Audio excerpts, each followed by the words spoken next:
Alors, podcast avec le journaliste Bertrand Dubout. Jingle. Dans les cordes, le nouveau podcast. Dans les cordes, celui qui parle de boxe.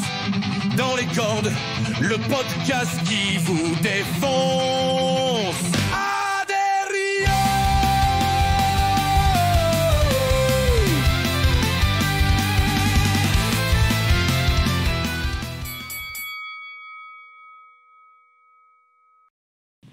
Alors, Bertrand, merci beaucoup d'avoir répondu présent à ce podcast. Je suis très honoré d'être là avec toi, donc là, en ligne. Mais c'est vraiment, vraiment chouette d'avoir une personnalité comme toi. Je vais faire un petit débriefing, après je vais te laisser te présenter. Donc aujourd'hui, on a la chance de pouvoir accueillir Bertrand Dubout, journaliste sportif, pas seulement de boxe, mais aussi de cyclisme. Tu as débuté dans les années 70 et tu as couvert énormément d'événements sportifs, aussi bien régional que mondial. Et tu as fait, alors je vais passer en revue assez rapidement parce que ta carrière est extrêmement longue. Donc, né en 48, en Suisse, à Lausanne plus précisément, journaliste sportif, spécialiste de boxe anglaise et de cyclisme. Tu débutes en 1970. Tu as réussi à amener vraiment le Tour de France dans la télévision suisse romande. Tu as couvert plus de 30 Tours de France et 35 Tours de Romandie. 48, le Tour de Suisse. 48 tours de Romandie. 48 Tours de temps. J'ai commencé en 1973 avec la victoire de Wilfried David, le Belge. C'est juste, mais impressionnant, surtout le fait que tu l'emmènes ici, puis que maintenant ça continue et que ça dure depuis que tu l'as emmené. Tu as fait aussi des ouvrages. Tu as fait un siècle de boxe en Suisse, mais également quand le vélo déraille, il faut sauver le vigneron du Lavaux. Tu as eu des distinctions. Tu as une carrière juste impressionnante. Pour les plus jeunes qui nous regardent, il faut vraiment se rendre compte que si nous n'avons pas des personnalités comme toi, le sport en fait ne vit pas. Et en quelques mots, est-ce que tu arrives à me raconter ton parcours, comment tu as fait pour arriver dans le journalisme et comment tu as fait pour couvrir tous ces événements, tout ça? Disons que mes débuts, ça tient un peu du miracle parce que ce n'était pas prévu comme ça. Et donc, j'ai fait un apprentissage de radiotélégraphiste à l'Office télégraphique de Genève en 1964. J'ai quitté mon Lavaux natal. J'étais issu d'une famille assez modeste. Mon père était maçon et à la fois vigneron. Donc, dans le Lavaux, c'est la vigne qui prédomine. Je me suis retrouvé à Genève complètement seul. Je dormais chez l'habitant et tout. Donc, je me suis un peu débrouillé tout seul. Ça a forgé mon caractère et je suis très indépendant. C'est peut-être que ça remonte à cette époque-là. Et donc, je me destinais, suivant l'école secondaire, j'avais suivi à Lausanne. J'adorais le football, je voulais être footballeur professionnel. J'adorais la photo. Donc, la photographie animalière, ça m'intéressait. J'aimais l'aventure, donc les safaris en Afrique, ça me boostait. Mes débuts dans la profession, ça remonte au début des années 70. Je me suis retrouvé, après un apprentissage de radiotélégraphiste à l'Office télégraphique de Genève, sur le marché du travail, en quelque sorte, parce que je ne voulais pas finir fonctionnaire des PTT. Et donc, j'ai une porte qui s'est ouverte par un copain à moi qui était entré dans l'agence Sport Information comme rédacteur. Et l'agence Sport Information, à l'époque, c'était une petite agence qui faisait partie de l'agence télégraphique suisse pour le sport. Le siège est à Zurich. Et en 1970, Monsieur Ducret, Jacques Ducret, qui était journaliste également très connu à Genève et en Suisse romande, au journal La Semaine sportive, m'avait engagé, mais il n'avait pas le budget. Donc, je suis allé pendant une année à Zurich pour apprendre l'allemand et me perfectionner. Et ça m'a complètement immergé dans ce monde du sport. Et quand je suis revenu en 71, j'ai fait mon stage de journaliste. Ça balbutiait, il n'y avait pas de structure, il n'y avait pas comment dirais-je, de cours à l'université pour devenir journaliste. C'était une formation un peu sur le tas. Il y avait 2, 3 anciens qui venaient à Lausanne, dans la grande tour de Eddy Press, pour donner des cours. Et donc, j'ai passé par là. Et en 73, j'ai eu mon RP, inscription au registre professionnel. Et donc, depuis cette date, je suis journaliste un peu sur tous les terrains. J'ai fait 8 Jeux Olympiques, j'ai fait 30 Tours de France. J'ai dû commenter, je crois bien, une cinquantaine de championnats d'Europe, championnats du monde de boxe, Ah ouais.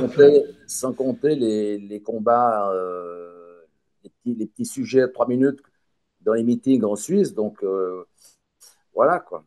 Ça m'a ouvert pas mal de perspectives. J'ai rencontré des gens formidables. Et surtout, j'ai le sentiment d'avoir vécu quelques-unes des plus belles années de ce métier-là, parce qu'aujourd'hui, c'est plus du tout la même chose. Et je plains la nouvelle génération qui a affaire à l'informatique, aux réseaux sociaux, à des textes beaucoup plus courts, beaucoup plus directs. L'écriture a perdu un peu de sa valeur maintenant. C'est du factuel essentiellement. Et ça, moi, j'ai échappé à ça.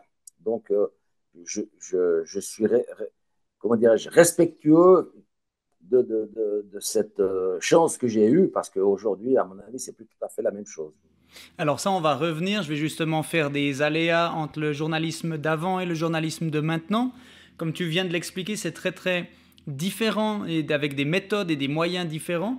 Je présente juste un peu le podcast. Je vais t'expliquer aussi comment ça va se tenir. Donc le podcast s'appelle Dans les cordes, uniquement en lien avec la boxe bien évidemment, mais aussi parce que moi je vais essayer de te mettre un peu dans les cordes avec des sujets. Ne t'inquiète pas, il n'y a pas de questions pièges, il n'y a pas de choses où je vais non, mais moi je suis ouvert à tout. Hein, Et je me suis autoproclamé la voix du ring, tout simplement parce que je suis, tu l'as vu, on s'est rencontrés plusieurs fois. Je suis très novice dans le domaine, mais je suis speaker lors d'événements. Et en même temps, j'aimerais pouvoir donner un peu plus de visibilité à ce monde qu'est la boxe. Ce monde m'a beaucoup, beaucoup aidé, mais également pour pouvoir entendre les avis différents. Alors, tu viens d'en parler. C'est vrai que maintenant, on va directement lancer dans le sujet puisque tu viens d'en parler par toi-même. Qu'est-ce qui te donne un peu cette nostalgie de la boxe d'avant et puis de ton domaine, le journalisme d'avant? Et puis, est-ce que toi, tu penses c'était véritablement mieux avant ou il y a quand même des bonnes choses maintenant? Disons que j'ai le sentiment d'avoir vécu les plus belles années. Je ne dis pas que c'était mieux avant parce que je ne veux pas passer pour un vieux con, mais je dois dire qu'aujourd'hui, j'aimerais plus faire ce métier parce qu'on a beaucoup moins de contacts directs et intéressants avec les sportifs. À l'époque, j'étais très proche des boxeurs. J'ai moi-même pratiqué un peu, j'ai fait des entraînements, je les ai rencontrés dans les clubs, ce qui fait que j'avais des liens très forts avec les principaux boxeurs suisses professionnels de l'époque. Et également, les cyclistes, on allait dans la chambre de Hinault, j'ai connu Merckx, Fignon, etc., Kelly, Roche et compagnie. C'était des personnages intéressants qui avaient des choses à dire. Et donc, aujourd'hui, on nous empêche d'accéder aux coureurs. C'est les managers qui ont pris le pouvoir. Les directeurs sportifs eux-mêmes n'ont pratiquement plus rien à dire dans les grandes équipes. Et donc, tout est un peu biaisé. C'est un peu dommage parce que comment dirais-je, les journalistes ne sortent plus comme on sortait nous. Moi, j'ai appris mon métier sur le temps, on peut le dire, en Oui. tout cas à 80%. Tandis que maintenant, eh bien, on reçoit les informations sur un serveur central dans les rédactions. Et puis, les journalistes qui travaillent dans cette rédaction utilisent les informations qui leur parviennent pour faire des textes. Ils remanient les textes, ils les complètent, etc. Ils téléphonent aux directeurs sportifs, aux responsables des sports, ou bien même aux sportifs après l'étape ou après un combat de boxe, etc. Mais c'est plus comme on a connu nous. C'est un grand changement. Et donc, moi, j'ai du mal à m'y faire en ce moment. D'accord. C'est compréhensible parce qu'effectivement, je peux comprendre le côté de protéger l'athlète, puisqu'avant, il y avait moins. Enfin, tu me dis si je me trompe, mais j'ai l'impression qu'ils étaient moins mis en avant tout le temps, constamment, puisque maintenant, à cause des réseaux, on est constamment pris dans l'engrenage des informations, de donner des informations, de recevoir. Alors qu'avant, j'avais l'impression que c'était vraiment à des moments spécifiques, après l'événement ou juste avant, puis après ça s'estompait un petit peu. toi, tu as pu commenter et voir des champions du monde, tu as pu voir des boxeurs, mais de renom, tu as pu voir la montée, le grand Mohamed Ali, tu as pu voir Mike Tyson, tu as pu voir tout ça. Maintenant, quand tu regardes la boxe suisse en tant que journaliste et avec ton œil expert, est-ce que tu te dis la Suisse, on a des choses à envier à nos voisins ou tu te dis vraiment la Suisse, elle est sur un tremplin, elle va de mieux en mieux? Non, non, non, non. La Suisse, au niveau de la boxe, elle n'existe pratiquement pas. Il faut être conscient et réaliste. La boxe, ça se passe aux États-Unis, en Angleterre, au Mexique, et puis un peu en Asie et dans certains autres pays, aux Philippines notamment. Mais la Suisse, c'est déjà un miracle qu'on ait de la boxe en Suisse parce qu'en en fait, c'est un sport qui se nourrit de la pauvreté, de la misère des gens. Il faut vraiment avoir faim pour faire de la boxe parce que ce n'est pas un sport comme les autres. Pour apprendre la boxe, c'est aussi apprendre des coups, recevoir des coups. Donc, en général, les gens qui pratiquent n'aiment pas trop ça, mais ça fait partie du jeu. Tu ne peux pas faire une carrière de boxeur si tu n'aimes pas prendre les coups. C'est presque obligé. Et donc, voilà. Et en plus de ça, en Suisse, on n'a pas de structure, on n'a pas de financement, on est complètement abandonné par les médias. La télévision suisse, la télévision publique, depuis que j'ai quitté en 2008, que je suis à la retraite, il n'y a pratiquement plus jamais une caméra qui est venue filmer un meeting international de professionnels. Il n'y a plus de direct. Mon dernier direct, je l'ai fait en 1999 en direct du Madison Square Garden de New York. C'était le championnat du monde des poids lourds pour l'unification du titre entre Evander Holyfield et Lennox Lewis.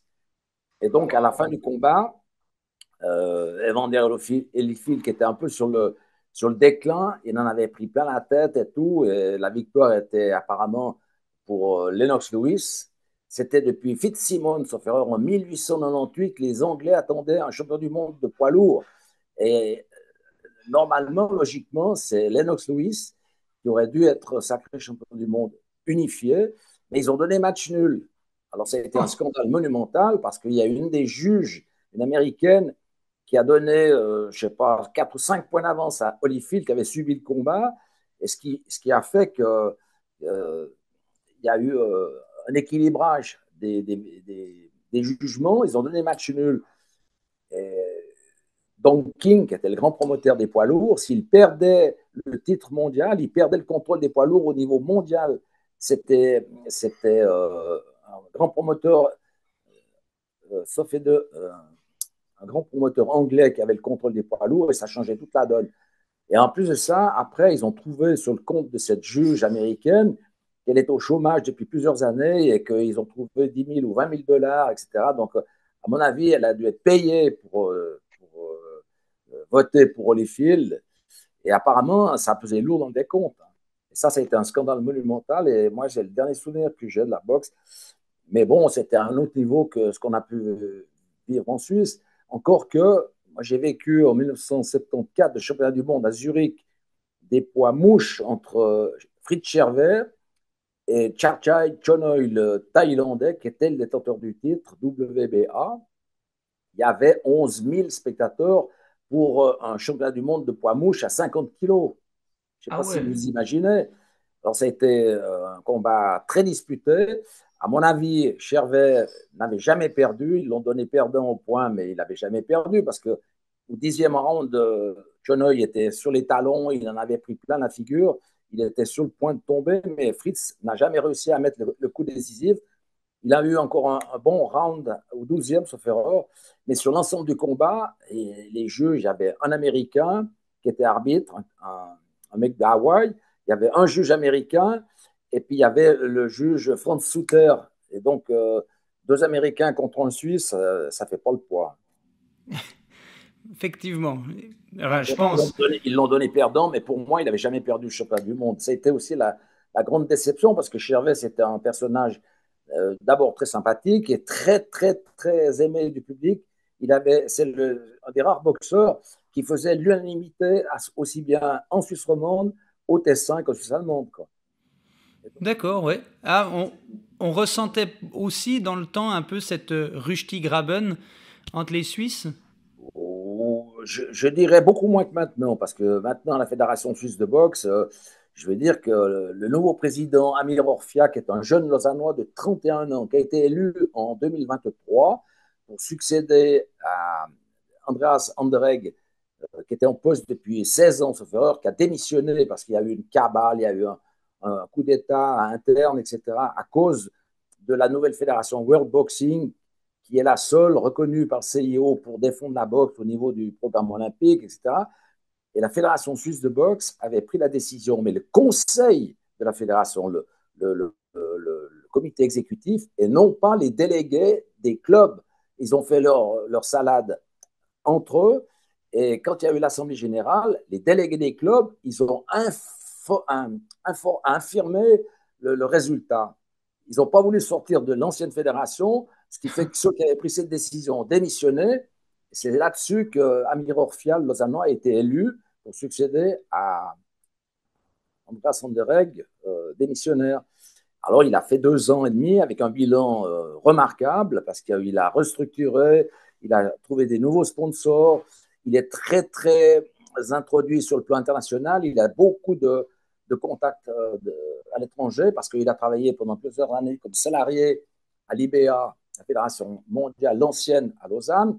Et c'est ce qu'on lui reprochait justement, c'est d'avoir été salarié de l'IBA décrié pour que, comment dirais-je, pour que l'adhésion se fasse. Mais en fait, le problème, il n'est pas de lui. Le problème, il est venu des vieux trognons de Berne, des apparatchiks du régime qui sont en poste depuis 20 ans et qui font la loi eux-mêmes sans tenir compte de l'intérêt général.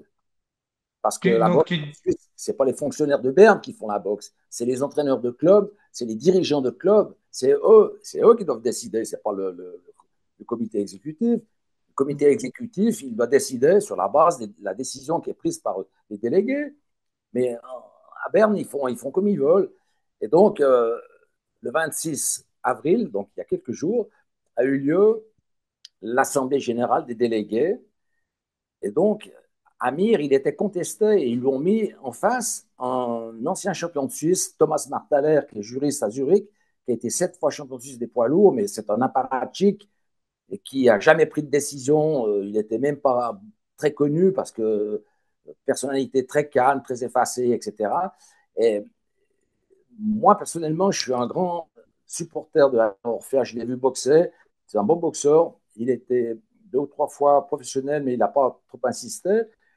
Et donc, c'est un dirigeant qu'il nous faut pour que la boxe suisse se régénère et puis prenne un peu ses distances avec les anciens dirigeants qui sont là depuis 20 ou 30 ans.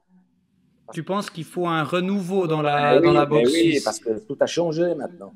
Et les fonctionnaires de Berne, ce sont des apparatchiks. Ils appliquent le règlement à la lettre. Et moi, j'étais, il y a 2 ans, à Payerne, au championnat de Suisse. On a viré Jimmy Becker, le Genevois, qui est le meilleur amateur suisse de sa catégorie. On l'a viré pour 50 grammes. Donc, depuis, il ne fait plus de boxe. Il est complètement dégoûté. Il s'est marié. Il a rencontré une petite nana. Je crois même qu'il a un enfant. Et donc, c'est à cause de ces individus-là que la boxe suisse est en souffrance. Donc, depuis quand tu penses que la boxe suisse est partie un peu en déclin? Disons que depuis que Robert Nicolet, qui était un jurassien de Tramelon, qui était issu de la région biennoise, il a été pendant, je crois, 25 ans au pouvoir. Il a remis la fédération sur les rails parce que dans les années 70, il y avait un président central qui s'appelait Albert Jean Le, qui était un biennois. Il est parti avec la caisse. Et donc, il y avait des gros problèmes de trésorerie et tout. Les structures étaient parties en vrille, etc. Et ils ont fait appel à Robert Nicolet. Et lui, il s'est attaché à la tâche pour remettre la fédération sur les rails. Mais il a été au pouvoir pendant 25 ans. Il était à la fois juge, arbitre, comptable, président central. Il était délégué à l'AIBA sur le plan international. Il avait toutes les responsabilités possibles, imaginables. Et il était très écouté. Il était très, comment dirais-je, respecté. C'est un président magnifique. Il parlait parfaitement bilingue ou même trilingue avec l'italien. Et donc, en 2006, c'est Andras Anderegg qui lui a succédé. Anderegg est venu avec des petits copains de Turgovie, de Saint-Gall et et de cette région zurichoise, et tout a été chamboulé à la Fédération suisse, complètement tout. Ah ouais, donc c'est vraiment depuis cette période-là qu'on peut dire qu'il y a eu un peu un... Ils se sont, comment dire, assis sur leur laurier, reposés sur leur laurier, puis ils se sont dit, bon, ben, ça marche, donc on continue comme ça. Et maintenant, Amir a une vraie mission devant lui de redynamiser pour redonner un peu. Après, j'ai entendu dire qu'il y avait de plus en plus de clubs qui font des structures. Je ne vais pas donner de nom de club parce que je ne vais pas favoriser l'un ou l'autre, mais j'entends que ça soit dans les différents cantons de Suisse romande, puisque moi je connais principalement ceux-là, mais il y a Neuchâtel, il y a eu aussi Fribourg, il y a Martigny qui commence aussi à se lancer dans des structures un peu plus poussées. Est-ce que ça ne te donne pas espoir de te dire, ok, la Suisse est en changement avec Amiro à la présidence, les cantons romans qui commencent à se pousser vers l'avant et se former? Mais les romans, j'ai beaucoup de respect pour mes amis romans, mais moi, quand Amir s'est présenté à sa réélection, j'ai fait un article en disant réveillez-vous les romans parce qu'il faut vous manifester, parce que les romans surfent un peu sur la vague du succès, mais finalement, ils ne s'intéressent pas tellement à la cuisine interne, et c'est un peu dommage parce que il faut avoir un président dynamique qui comprend la nouvelle génération, qui fait des efforts pour avoir des nouveaux sponsors, pour avoir des ouvertures sur le plan international, mais il faut avoir des contacts, il faut connaître les membres des autres fédérations pour participer à des tournois, etc. Donc, moi, je suis assez, comment dirais-je, conscient des responsabilités qui sont les siennes et du travail qu'il est en train de réaliser. J'espère que ça ira, mais en Suisse allemande, il y a une bonne partie du conseil de la fédération, c'est-à-dire le pouvoir exécutif à Berne, qui sont contre lui. Donc, quand tu as des dirigeants internes qui sont contre le président, il n'a pas la partie facile. Donc, parce que tout ce qu'il va faire, ça va être contesté, à moins qu'il arrive à virer tous ces personnages qui se mettent au travers de la route. Mais comme il n'a pas tous les pleins pouvoirs, ça va être très difficile. Et donc, il faut que les romans, au niveau des clubs, se mobilisent, fassent des résultats pour qu'on existe. Parce que sinon, le Rush Graben, il penche en faveur de la région zurichoise et de la région de Saint-Gall, quoi. La Alors, région baloise aussi, qui est très active maintenant. les clubs romans, vous avez entendu le message de Bertrand.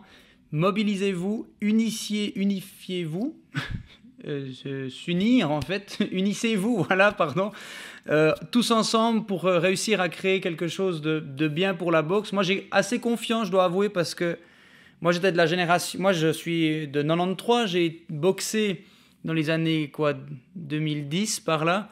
Et depuis que j'ai arrêté et que je suis revenu en tant que speaker, je vois vraiment une grande évolution vers du positif, en tout cas en Suisse romande. Après, je sais que c'est pas que ça qu'il faut, mais je suis assez confiant et je suis assez content. Maintenant, on va revenir donc un peu plus du côté de la boxe pure. Est-ce que tu as des anecdotes à nous raconter, ta plus belle anecdote en boxe mondiale et ensuite en boxe suisse? Bon, des anecdotes, j'en ai quelques-unes. Ça dépend qu'est-ce que vous voulez entendre. Mais, mais, Ton plus beau combat, vraiment, tu te dis, waouh, j'en verrai plus jamais bah, un comme ça. j'en ai deux ou trois. C'est-à-dire que le grand regret que j'ai eu, c'est le championnat du monde de Zurich en 1974 contre Chervé et Chonoy, parce qu'il n'avait jamais perdu. Puis après, j'ai commenté pas mal de championnats du monde avec Hagler, Marvin Hagler, le champion du monde des poids moyens, invaincu pendant 11 ans. Il a fait des combats, mais absolument extraordinaires. Je pense que c'était parmi les plus durs contre Thomas Hearn. 3 rounds. Il a gagné KO au troisième round, mais pendant 3 rounds, ils se sont mis une trempe impressionnante. Je pense que c'est un des combats les plus violents que j'ai vus avec un autre combat contre l'Ougandais John Mugabe, contre Hagler. C'était des championnats du monde des poids moyens, donc c'est quand même une des catégories reines de la boxe. Et Hagler Mugabe, abandon au 11e round de la part de Mugabe, mais il lui a amené la vie très très dure à Hagler.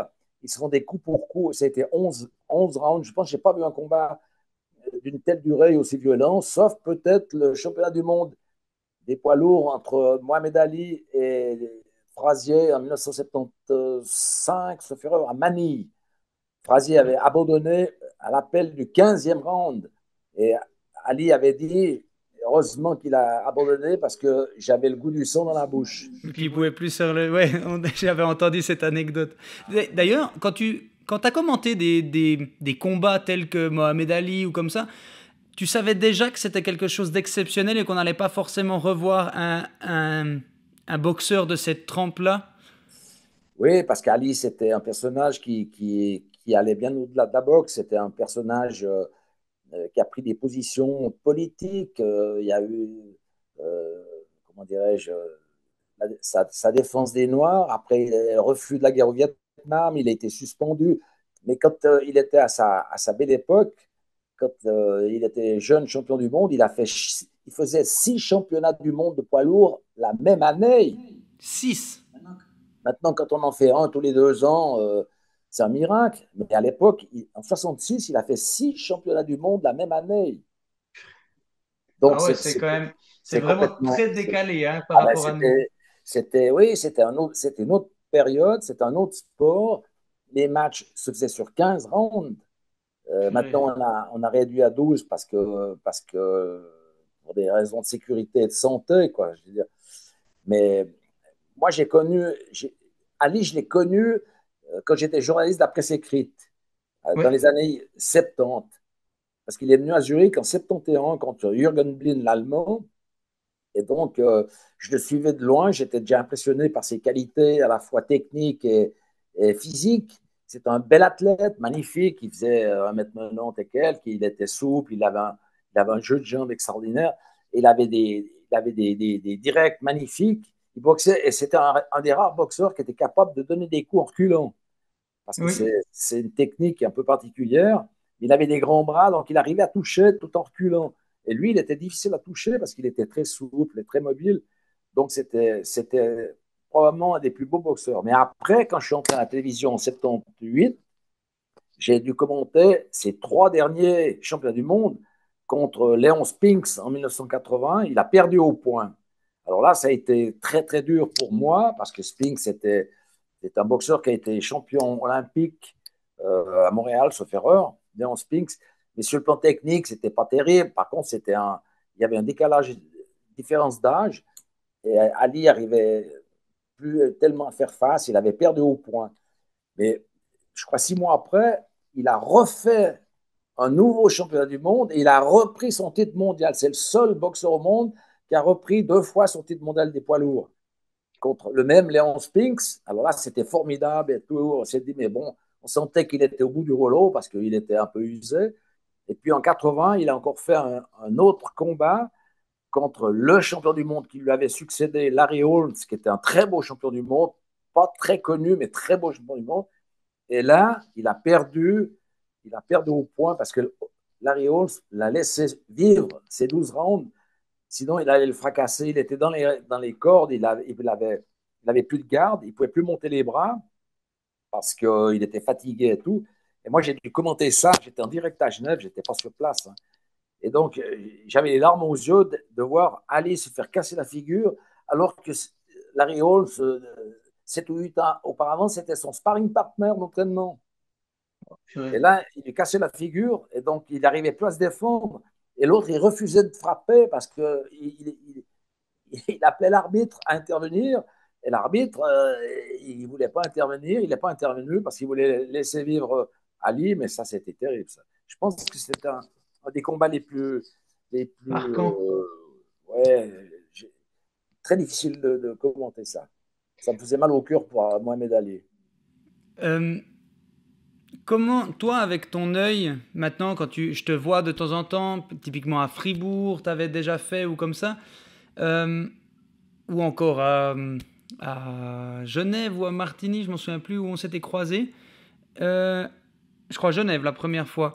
Quand tu vois des boxeurs maintenant monter, comment tu peux te dire, lui, c'est bon, s'il continue à s'entraîner, il ira loin. Est-ce que tu arrives à le voir ou pas? Et puis, est-ce que tu te dis qu'il y a des bons boxeurs en Suisse romande? Oui, il y a des bons boxeurs. Maintenant, il y a une nouvelle génération qui arrive.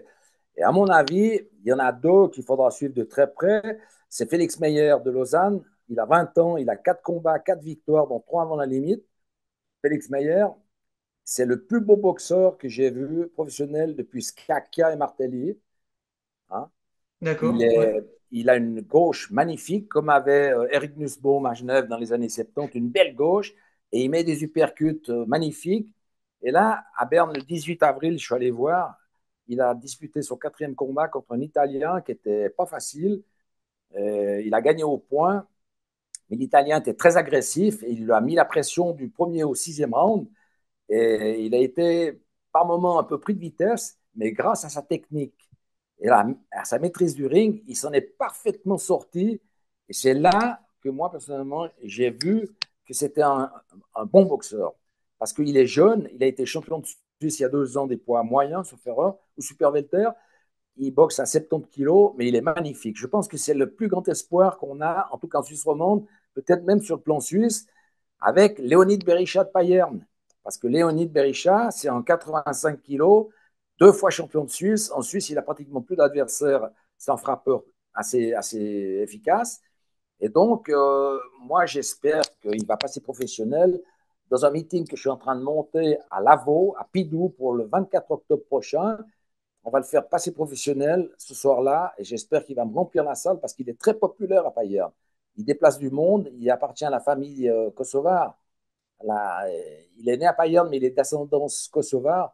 Et donc, il est très suivi par ses compatriotes. Et donc, ça fait du bien.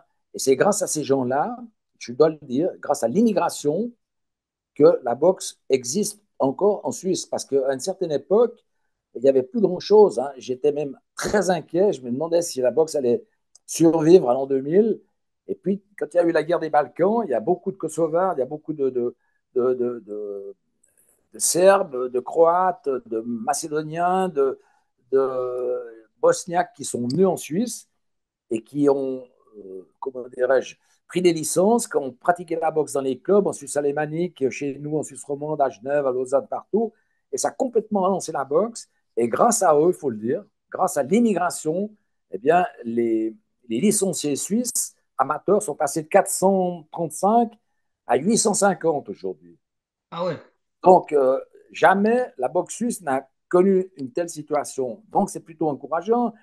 Mais il faudrait que les dirigeants soient à la hauteur des boxeurs, parce qu'à force d'appliquer des règlements complètement débiles et obsolètes pour justifier leur attribution, en quelque sorte, euh, il y a quelque chose qui ne joue pas. Quand on vire un boxeur qui a fait ses classes, qui a gagné tous les tournois, c'est le meilleur amateur de Suisse, Jimmy Becker, on l'a viré.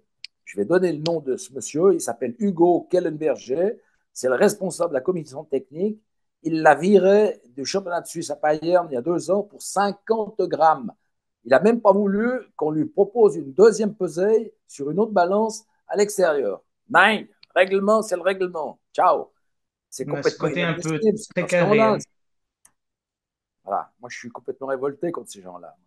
On voit, ce que j'admire le plus, c'est qu'après 50 ans de carrière, tu as encore cette fougue, cette passion, ce feu qui brûle.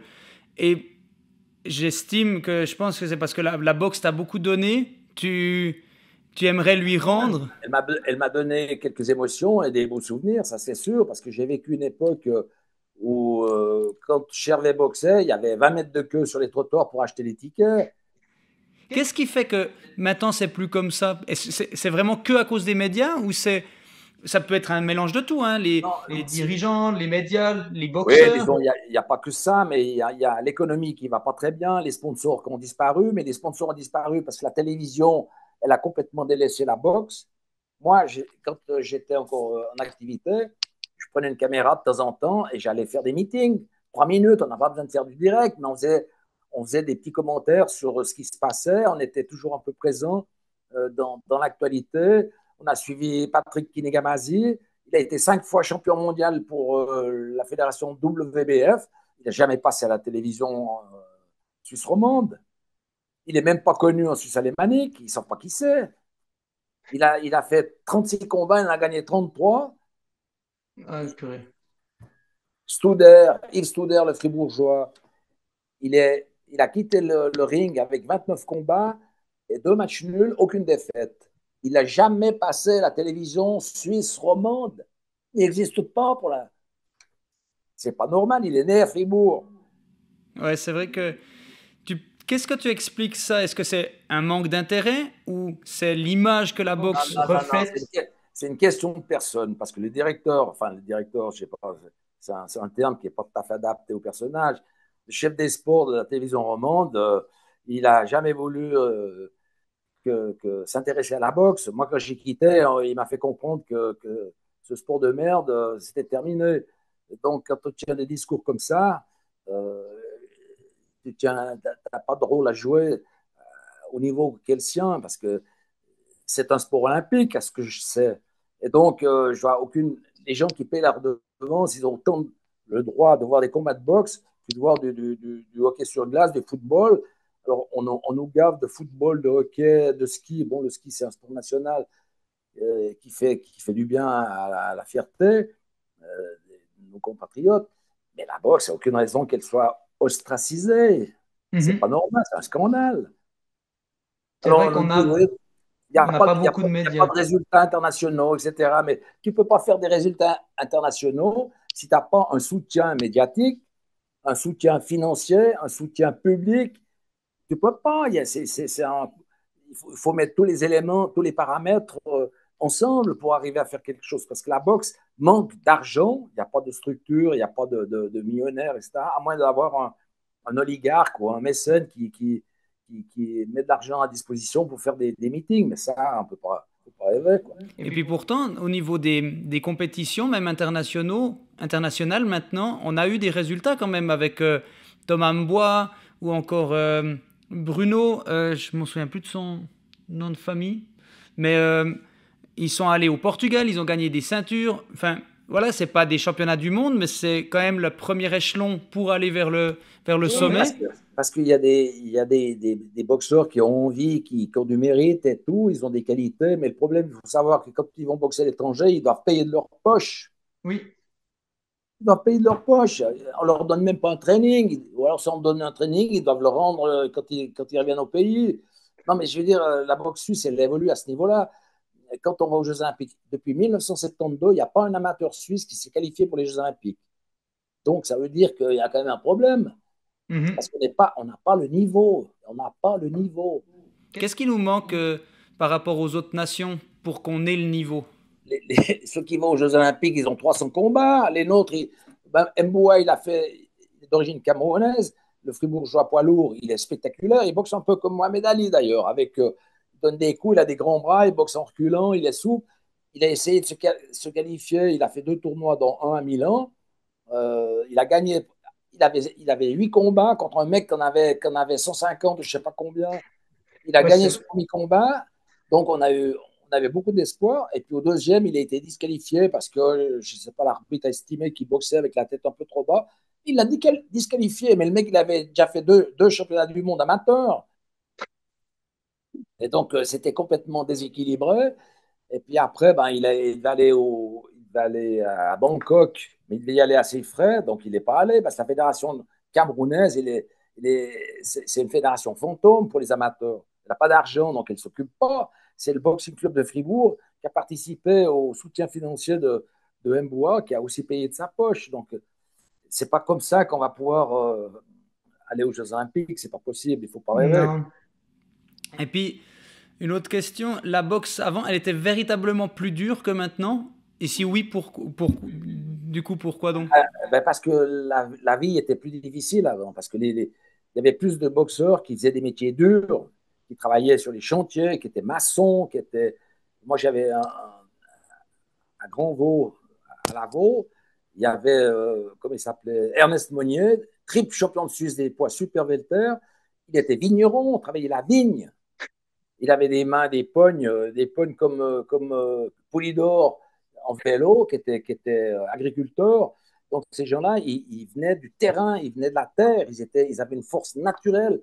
Je peux vous dire, quand ils montaient sur le ring, ça faisait quelques dégâts. Maintenant, les jeunes, ils sont un peu dans l'informatique, l'électronique, ils vont plus travailler sur les chantiers, il n'y en a plus un qui est maçon ou quoi que ce soit. De temps en temps, on en trouve encore. Et tout ça, fait que maintenant, on se filme plus facilement pour essayer d'avoir une propre promotion parce qu'on ne peut plus compter sur les journaux et la télévision. Donc, les boxeurs aujourd'hui sont plus artistes que boxeur physique, quoi. Et bon, il y en a quand même encore qui font des bons combats. Moi, j'ai vu à Berne là, le 18 avril, le petit Peña, il est dominicain, il parle très bien le suisse allemand parce qu'il y a plusieurs années qu'il est là, mais il n'a pas le passeport, il est dominicain. Et il a 12 combats, 12 victoires maintenant. Et là, il a battu le français, là, Karim Gersh, il est, Gerfi. Il l'a battu, il était 2 fois champion de France et 4 fois champion d'Europe. Mais bon, il a 38 ans, il a usé 40 combats, il a un peu usé jusqu'à la corde, mais il l'a battu par quasiment un KO, quoi. Il a abandonné à l'appel du 5e round. Et là, je l'ai vu frapper dur. Et donc, maintenant, il a pris sur lui d'aller s'entraîner à Las Vegas. Ah, c'est frais. Donc, Ouais, c'est comme quoi l'argent, c'est vraiment le nerf de la guerre, hein, quand même. ouais, disons que c'est un autre sport aux États-Unis. C'est un autre sport que Ouais. nous. Euh, Au Mexique, c'est pareil. C'est beaucoup plus dur. Les Anglais, je ne parle pas des Anglais. Pour aller gagner un combat en Angleterre, il faut déjà se lever de bonne heure. Mais voilà, quoi. C'est-à-dire, tout est une question de mentalité. Alors, il y en a certains qui acceptent cette dureté. Je pense à Fanga, à Genève, à Carouge. Brian Fanga, il est champion de Suisse des super légers depuis 2023. Et puis, il est champion d'Afrique IBF des super légers aussi. Il a fait 2 combats magnifiques. Et puis, il continue. C'est le seul professionnel qui a rencontré un double champion de France. Avant, c'était courant. Les boxeurs des années 70-80, ils rencontraient un champion d'Italie, un champion de France. On le payait pour venir là. Et maintenant, les Suisses, enfin les Suisses entre guillemets, les boxeurs professionnels de Swiss Boxing, ils ne veulent pas rencontrer les champions d'Italie parce que d'abord, il faut les payer. Les champions de France, ils ne vont pas venir en Suisse pour se faire battre s'ils n'ont pas un intérêt financier. Et puis, ils sont meilleurs. Ils ne veulent pas les rencontrer parce que s'ils perdent contre eux, ils descendent dans le classement. Mhm. Et donc voilà, quoi, tout est lié. C'est plus comme avant, quoi. Euh, on va devoir passer à l'autre passage, puisque le temps file. Je pourrais t'écouter, je pense qu'on pourrait t'écouter encore pendant 3 4 heures. Mais comme le temps file, on va passer à en fait, ça s'appelle. C'est pas encore dans les cordes, mais ça va être des questions un peu plus ciblées, un peu plus courtes. Parce qu'il faut bien vous rendre compte, hein, c'est la transmission, la passion et la vocation, ça va être ça le thème. Tu as toute une génération de jeunes boxeurs et de jeunes entraîneurs qui sont là en train de t'écouter, du coup, du moins je l'espère. Mais si tu avais des conseils, si un jeune veut se lancer dans le journalisme sportif, comme toi, quel serait ton tout premier conseil? Eh ben, de bien réfléchir avant de prendre la décision parce qu'aujourd'hui, je proposerais plutôt de faire des études que de se lancer dans le journalisme parce que quand tu vois un peu comment ça évolue, je me dis qu'ils vont l'avoir très, très difficile ces prochaines années. Moi, j'ai échappé à ça parce que c'était une autre époque et donc je m'en suis sorti miraculeusement. C'est pour ça peut-être aussi que j'ai toujours la passion. D'ailleurs, autour du ring, je suis quasiment le seul journaliste de Suisse romande qui va encore voir des meetings de boxe à l'heure Oui, ça actuelle. c'est Hein. vrai. Le seul et unique, il n'y en a pas d'autre. C'est quand même invraisemblable. Bah c'est triste pour le sport suisse parce que ça veut dire qu'il délaisse une partie au profit d'autres et puis du coup bah, c'est souvent les mêmes sports qui sont mis en avant et du coup en fait ça fait que de creuser de plus en plus ce fossé, que ça soit médiatique, financier, et puis c'est toujours la même excuse. Je n'ai pas rencontré depuis ces dernières années, ça fait bientôt 15 ans que je suis à la retraite, je n'ai pas rencontré un jeune journaliste qui a la passion de la boxe. S'il vient Mhm. voir un combat, c'est qu'on l'a envoyé, on lui a dit qu'il fallait faire quelques lignes sur le combat de tel et tel et tel, et il ne vient pas de lui-même. Moi, j'ai appris la boxe en 66. Je suis entré au Cercle des Sports à Genève parce que j'étais tout seul, j'avais besoin de m'occuper et tout. Ça m'a, ça m'a passionné, etc. Et tout. Et donc, même le vélo, je m'y suis mis parce que j'aimais le vélo, j'aimais l'environnement, tout ça, le contact avec les sportifs, avec l'entourage. La boxe, c'est pareil. Mais maintenant, si tu n'as plus ces contacts, si tu n'as plus cette passion chevillée au corps, je peux imaginer que ça n'intéresse pas les jeunes journalistes. Et si les patrons ne les envoient pas faire des reportages, ils ne viennent pas d'eux-mêmes. Et donc, C'est vrai. si personne vient, moi j'écris des textes, mais si personne ne les diffuse, ça ne sert pas à grand-chose non plus. Ça me fait plaisir d'écrire, j'aime bien écrire. J'espère quand même de temps en temps qu'il y en a un qui passe à censure, mais bon, voilà quoi. Euh, Est-ce que pour toi, être boxeur, ça signifie être dur ou ça signifie être méchant? Bah, il faut être un peu les deux, hein, parce que si tu es trop gentil, tu ne peux pas faire une carrière. Et puis si tu n'es pas assez méchant, pas assez agressif, tu te fais en général dominer sur le ring. Mais pour être boxeur, il faut être complet, parce que si tu as du punch, tu ne peux pas faire une carrière, parce qu'il faut une condition physique, une technique assez élaborée. Et si en plus tu as du punch, alors là, tu peux faire une carrière. Parce que le punch, c'est un avantage, c'est un atout, mais c'est pas tout. Mhm. Ça, c'est une belle formule, ça. On va la garder. Euh, comment t'as fait pour garder ta passion intacte quand le sport change, les règles, le monde devient euh, plus, bah, tu l'as dit juste avant, numérique. Comment toi, tu pourrais conseiller de dire, il faut faire ça. Ça, c'est le conseil que je vous donne pour garder une passion. Pas forcément le journalisme, mais une passion dans ce monde qui va de plus en plus vite. Bah, disons je sais pas, moi je dirais, il faut plutôt prier et puis essayer de s'adapter, mais il faut garder le contact avec ceux qui pratiquent parce que c'est là où c'est enrichissant, c'est aller au contact des sportifs, aller dans les clubs, aller voir un peu comment ça se passe, apprendre la technique de la boxe parce il y a des différents coups à donner, là, une façon de les donner. Si tu n'arrives pas à repérer les coups, si tu ne sais pas ce qui se passe, euh, tu comprends pas grand-chose. Je veux dire, la boxe, c'est un sport qui est à la fois technique et physique. Mais c'est un beau sport parce que sur le ring, c'est comme une partie d'échecs. Tu te rues pas à l'attaque sans savoir comment boxe ton adversaire. Tu dois d'abord un peu l'étudier, savoir s'il est découvert sur le côté gauche, sur le côté droit, s'il a un direct redoutable, un crochet, etc. Donc, il y a un round ou deux d'approche, d'études. Après, tu te lâches un peu, etc. Et puis, chacun avance ses pions. Si tu commences à sentir que tu faiblis, peut-être que tu dois accrocher, l'empêcher de boxer. Enfin, il y a toutes sortes de stratagèmes. C'est ça qui est intéressant à décortiquer. C'est vraiment intéressant ce que tu dis. Euh, et puis, j'avais une question encore. Malheureusement, elle m'est. Parce que en t'écoutant, j'ai eu une question, mais malheureusement, elle est partie. Euh, Est-ce qu'il y a une phrase philosophique que toi, tu dirais à quelqu'un, pas forcément philosophique, mais vraiment quelque chose qui t'a parlé dans ce monde de la boxe, mais également dans ton métier, ou que tu as rencontré quelqu'un qui t'a dit, enfin, comme un modèle, tu t'es dit, oh, ce gars-là, vraiment, ce qu'il m'a dit, ça m'est resté, ça m'a permis d'avancer.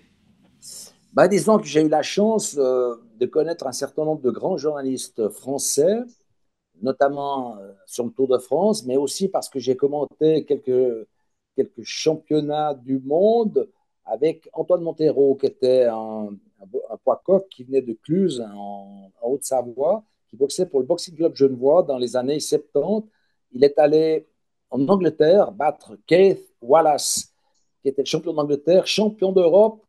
Il l'a mis KO et il a été 5 fois champion d'Europe. C'est un petit poids coq de 52 kilos. Et donc, je suis devenu très copain avec lui. Et comme il boxait pour le Boxing Club Genevois, j'avais réussi à convaincre Boris Aquadro, qui était mon chef des sports de la télévision romande, de couvrir l'événement. Il avait lieu à Nîmes, dans les arènes de Nîmes. Il y avait 10 000 personnes. Et Montero rencontrait l'Argentin Bernal. Il avait fait un combat magnifique. Mais malheureusement, au 7e round, il a eu une fracture de la mâchoire. Et il a continué à boxer. Et il est en train de revenir dans le combat quand la douleur était trop forte et il a dû abandonner à l'appel du 11e round. C'est dommage parce que là, il avait une chance unique d'être champion du monde.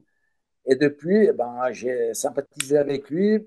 Il a fait encore un autre championnat du monde contre euh, un autre Argentin à Grenoble, mais là, il avait aucune chance. Et puis, il a rencontré Gilberto Roman également au début des années 80. Mais c'était trop tard. Par contre, c'était un beau petit boxeur et je peux vous dire il avait une puissance de frappe qui lui a permis de gagner beaucoup de ses combats avant la limite. Et donc, si tu as cette puissance de frappe, tu peux espérer faire une carrière. Parce que c'est un atout quand même. C'est comme un sprinter en vélo, c'est comme un sprinter en athlétisme. Quand tu es plus rapide que les autres, que tu as quelque chose en plus, tu peux espérer, à condition d'avoir une bonne condition physique. Et ça, c'est pas donné à tout le monde, ça. Et ça, c'est en Suisse, Ja- malheureusement, on n'a pas beaucoup de. On a des bons boxeurs en Suisse, maintenant professionnels, on en a des bons boxeurs. Il y a Isni à Zurich, c'est un jeune d'origine kosovare, mais né, sauf erreur, il a le passeport suisse. Il a 28 ans maintenant. Il y a Vucinaï à Bâle, aussi en Kosovo. Dans une semaine, il y a un championnat de Suisse entre le Zurichois Angel Roque et puis Behar Sadikou, le Kosovar de Bâle. Ça va être un championnat des poids moyens, ça va être un bon combat, mais ils n'ont pas encore 10 combats chacun. Et donc, ils n'ont pas pour l'instant une grande carrière euh, sur le ring. Et puis, comment il faut dire ça?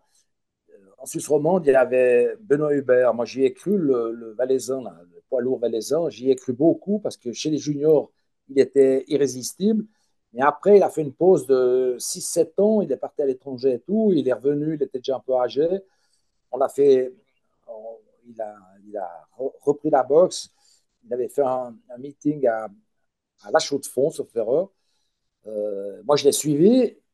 Il a fait un championnat de Suisse à Fribourg en 2019 contre Mhm. le poids lourd zurichois, euh, comment il s'appelait, je ne me rappelle plus.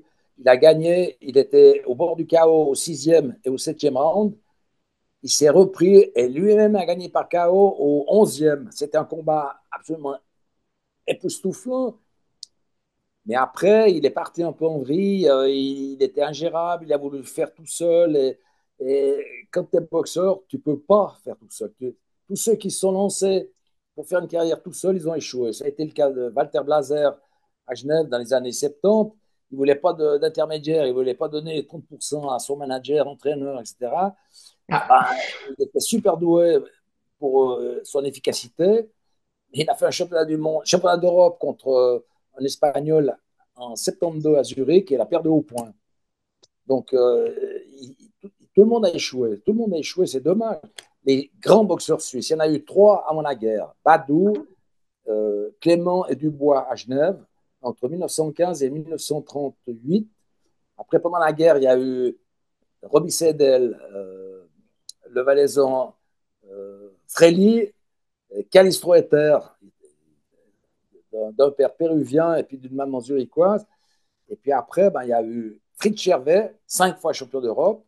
Il y a eu Mauro Mertelli, 5 fois champion d'Europe. Et entre deux, il y avait Enrico Scacchia.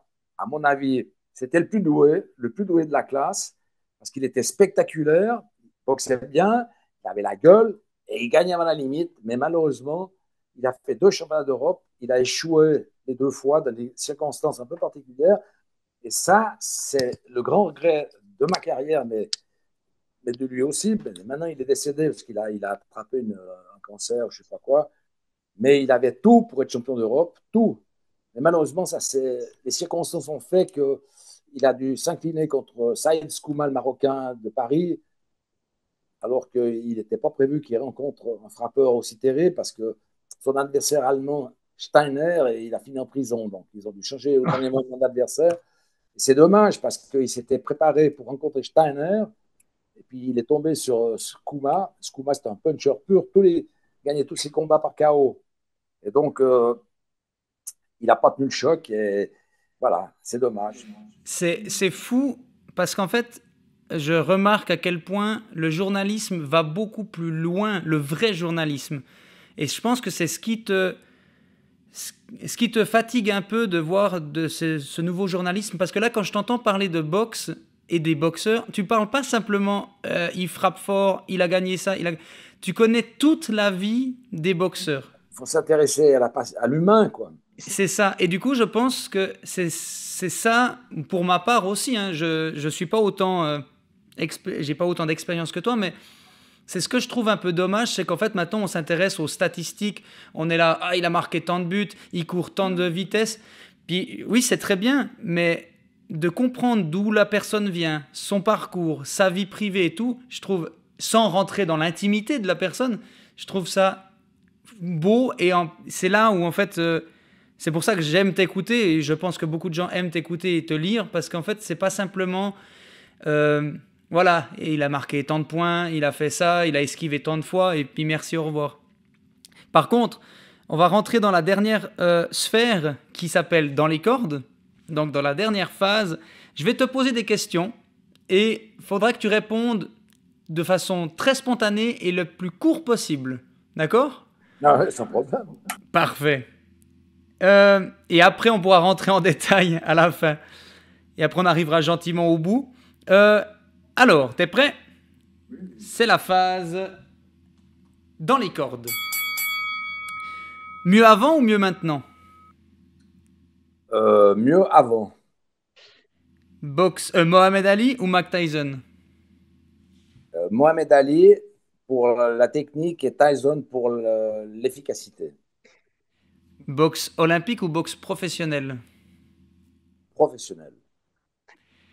Commentateur ou journaliste? Ouais, commentateur parce que c'est plus fort, c'est plus spontané, c'est plus direct. Commentateur ou boxeur? Commentateur, c'est moins risqué. Euh, Mieux une victoire sans mérite ou une défaite avec panache? Alors, je peux me poser des questions parce qu'en général, quand on pratique le sport, on aime gagner. Mais moi, je pense qu'il y a plus de mérite à perdre avec panache parce que la boxe, c'est comme la danse, c'est un art et c'est un sport qui ne supporte pas la médiocrité. Donc, si tu perds avec panache, je trouve que tu as plus de mérite que si tu gagnes sans rien prouver. J'adore, j'adore. Un combat inoubliable, un seul. Oh, je sais pas, moi je pense que c'est le combat Hagler-Hearns, KO troisième. Terrible, terrible. J'adore, j'adore. Euh, un boxeur et une boxeuse suisse à suivre. Tu peux dire que deux noms, donc un homme et une femme. Ben, le boxeur, moi je suis très lié avec Brian Fanga de Carouge parce qu'il a quand même maintenant 16 combats, deux seules défaites, un match nul. Il est première série internationale. Et puis au niveau des filles, c'est beaucoup plus difficile parce que je ne vois pas une qui a vraiment le niveau pour évoluer au niveau européen, quoi. Je ne vois pas une, pas une ficesse. D'accord. Un, un moment de fierté, vraiment où tu t'es dit, waouh, ça, je suis ultra fier. Ben, disons que j'étais assez content quand j'ai commenté en 99 du Madison Square Garden, quand j'ai commenté le championnat du monde des poids lourds Evander Holyfield contre Lennox Lewis. Moi, quand je suis arrivé à la fin, j'avais, je ne me rappelle plus, 3 4 points d'avance pour Lennox Lewis. J'ai dit qu'il avait gagné, mais il faut quand même s'attendre à. En boxe, on n'est jamais sûr de rien. Et quand j'ai appris qu'ils avaient donné match nul, je suis tombé de la chaise. Et j'ai dit que c'était pas possible. Il n'avait jamais perdu ce combat parce que s'il avait perdu ce combat, il n'aurait jamais été champion olympique. Il n'aurait jamais été à ce niveau-là.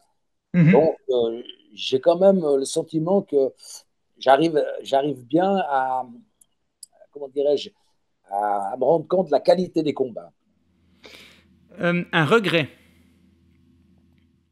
Ben, le regret, c'est que je pense que le regret, c'est que j'ai deux regrets. J'ai le fait que Hagler ait perdu contre Léonard, qui faisait un retour après 3 4 ans d'inactivité. Il n'avait jamais perdu non plus. Championnat du monde des poids moyens en 1987.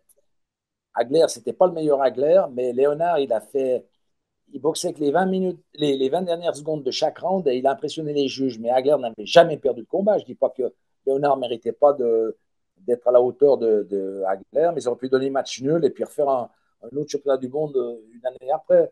Ça s'est pas fait comme ça. Et puis alors mon grand regret, c'est que Enrico Scacchia ait perdu son premier championnat d'Europe contre Saïd Skoumaka au sixième, parce que là, ça a été terrible. Ça. Moi, j'étais très lié avec Enrico. Il s'était comment dirais-je, entraîné comme une bête à Montana. Il mangeait qu'un plat de spaghettis par jour parce qu'il devait descendre de 72, 73 kilos à 69.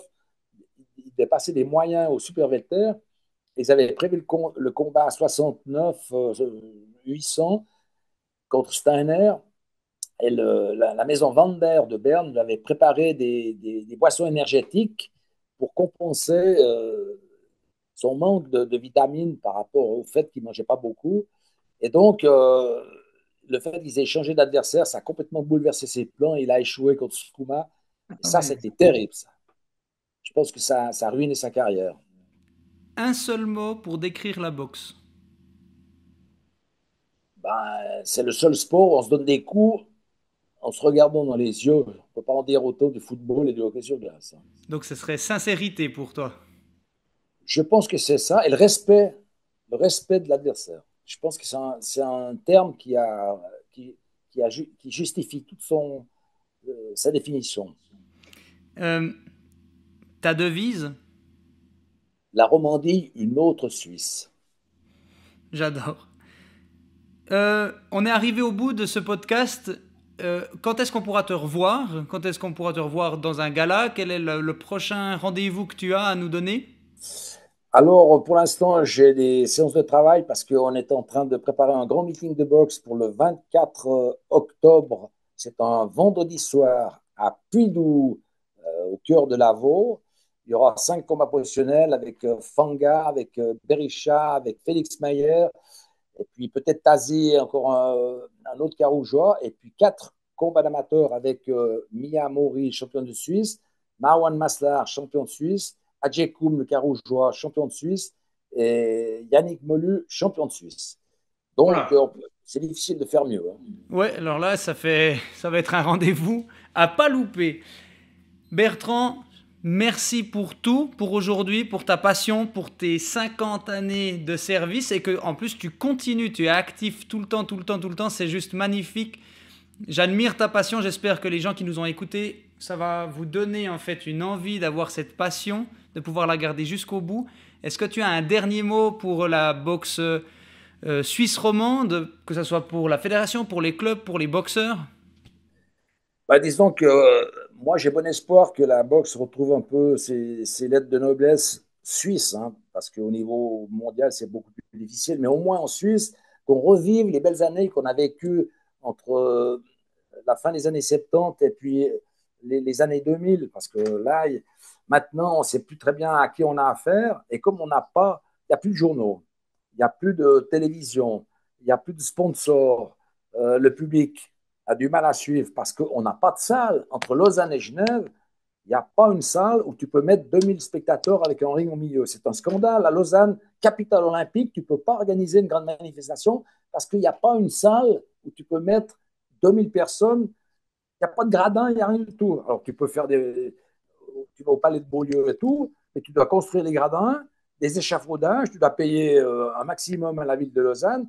C'est pas possible. C'est irréalisable. Donc, moi, j'ai trouvé une magnifique salle à Pidou, 3 salles de gymnastique sous une même halle, et on peut mettre 1500 personnes. Alors, j'espère que le public va suivre. Alors, on invite le public, on vous invite à venir voir et vivre cet événement. Bertrand, merci. Merci vraiment beaucoup et j'espère te revoir bientôt. Merci à toi pour l'intérêt que tu portes à la boxe, parce que, à mon avis, tu es un des seuls ou un des rares à soutenir encore ce sport qui reste un sport olympique. C'est vrai. Alors, moi, je suis né dedans, enfin dedans. Non, mais j'ai été depuis tout petit dans la boxe, donc j'ai jamais eu un très haut niveau, mais je me suis toujours donné un malin plaisir à me dépasser aux entraînements. Et maintenant, si je peux donner un peu cette voix à la boxe suisse romande, lui rendre ce qu'elle m'a donné un peu, j'espère réussir. Et j'invite tout le monde qui veut l'essayer, la boxe, à l'essayer, pas forcément en combat, mais au moins l'essayer. Et j'invite à tous les téléspectateurs qui nous regardent de rester fidèles à cette chaîne qui s'appelle Dans les cordes, parce que vous avez la chance d'avoir des personnalités comme Bertrand Dubout, mais aussi plein d'autres personnalités. Il y aura James Fenu, il y a beaucoup de monde. Il y a déjà eu James Fenu, ça dépend dans quel ordre ça sort. Mais je te remercie infiniment et j'espère te revoir tout bientôt sur ou autour d'un ring. James Fenu, très bon boxeur. James Fenu, au début de sa carrière, complètement inaperçu. Il boxait à Yverdon en province. Personne ne s'intéressait à lui, mais il est quand même allé jusqu'au championnat d'Europe. Et on était en direct à Telde aux Canaries contre le Russe Sinitsyn, qui avait déjà, je crois, 10 championnats du monde, championnats d'Europe à son actif. Et James Fenu, il avait du cœur, le petit Fenu. C'est un boxeur magnifique. Et moi, j'étais très pote avec lui. Après, il a eu quelques ennuis de santé. Je crois qu'il avait une fracture à un poignet ou je ne sais pas quoi. Ça a un peu perturbé sa carrière, mais il a fait une magnifique carrière avec les moyens qui étaient les siens. Ça, c'est magnifique. Ben, merci. C'est comme j'ai dit avant, tu t'intéresses vraiment à la personne plutôt qu'aux capacités physiques, aux statistiques. Et je te remercie beaucoup. Ok, ben merci encore pour l'accueil et pour la promotion de la boxe que tu es en train de faire. Voilà. Merci. Alors, à bientôt. On reste connecté. C'était La Voix du Ring et Dans les cordes. À tout bientôt, tout le monde. Ciao, ciao. Prépare-toi. Ici, on parle boxe, vrai local, engagé.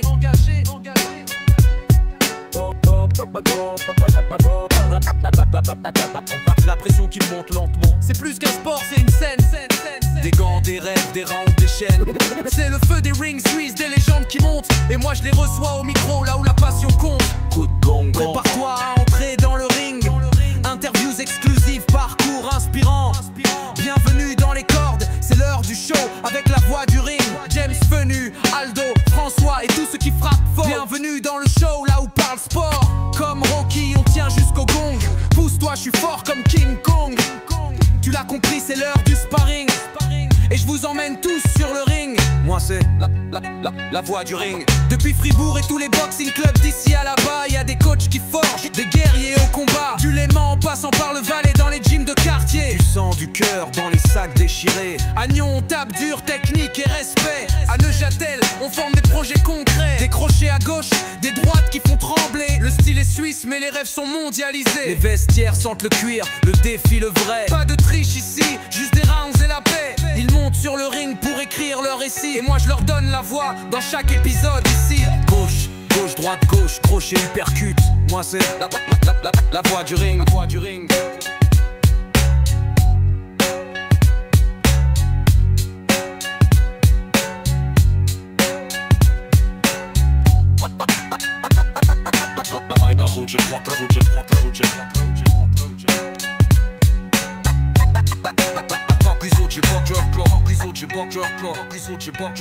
Please,